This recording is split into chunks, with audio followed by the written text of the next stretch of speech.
Where is Jean-Pierre, in your view, not telling the truth? And will there be hearings on this? I mean, will they not just have an investigation, but will there be hearings? Will they bring some of the administration officials up and have them testify under oath? Oh, absolutely. And not necessarily administration officials. Absolutely, they're going to do that.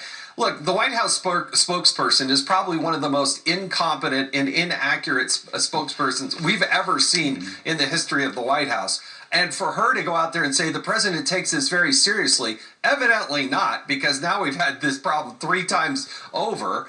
For her to say it's transparent, you don't want classified documents to be transparent. They're supposed to be the opposite of transparent. They're supposed to be in a locked, secured, compartmentalized facility, and they weren't. That's the problem. They were over at the Penn Center. Who grabbed those boxes? Why did they grab those boxes?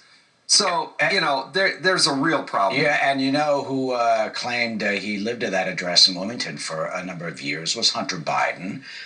Should he be called up and questioned about whether or not he had access to this?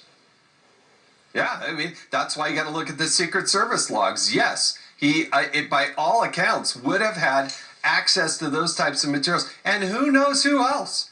I mean, that's what's scary about this.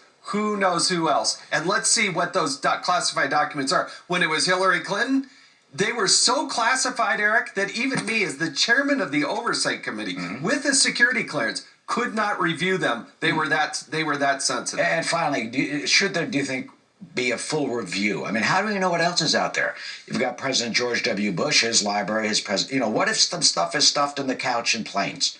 Is there anything now still on planes? I mean, how do you know what's been floating out there and who has access to it? There is no reason to bring any other president into this President Clinton, President Bush. That is not a reasonable thing to do. But when President Biden admits 3 times in a row that there are different facilities that have classified documents, why isn't the Department of Justice blowing in there and reviewing